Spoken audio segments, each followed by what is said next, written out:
What's up, guys? Welcome to another Friday Firehouse Fundamental, where each week we talk about the basics of financial planning to get all first responders out there on the path towards financial independence. This week, we're talking about creating an emergency fund. Okay, so first let's talk about what an emergency fund is. Basically, an emergency fund is an amount of money that you save up for a rainy day.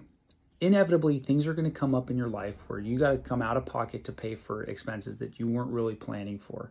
Something like the car transmission goes out or the air conditioner goes out at the house. Well, instead of putting that money on a credit card that has a really high interest rate, something like 15 or 20%, if you've saved up an emergency fund to pay for that, you're going to prevent yourself from having to pay that huge amount of interest.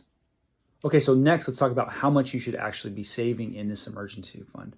Well, typically a good place to start is save up $1,000. If you can save up $1,000, that's going to cover the majority of those real true emergencies that do come up. Things that you just had no idea, you couldn't plan for, you couldn't anticipate. It's going to cover those expenses. Now, this $1,000 isn't so that you can go out to the bars and go have drinks with the fellas. This isn't so that you can go get your hair done with your girls. No, this is for actual emergencies. Okay, so you have to have the discipline to save up this $1,000 before you're even thinking about investing in anything else. Okay, so start with $1,000, and once you've done that, you want to continue to grow your emergency fund for up to 3 to 6 months worth of other expenses.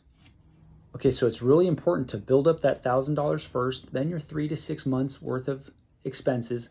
That's if you lose your job and really have nowhere else to turn. You just need that buffer to just get you through that really rough patch. Now, once you've saved up that 3 to 6 months worth of expenses, then that's when you can start investing. And the reason you want to do it in that order is this. If you haven't built up the emergency fund and you haven't built up that 3 to 6 months worth of expenses and something really bad happens, let's say you lose your job, you get hurt or something, you just can't work.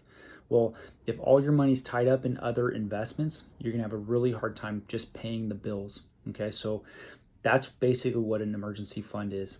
$1,000 at first, 3 to 6 months worth of expenses, and then you're off and running on your path towards financial freedom. Now I want you to take this information, go out there and get some.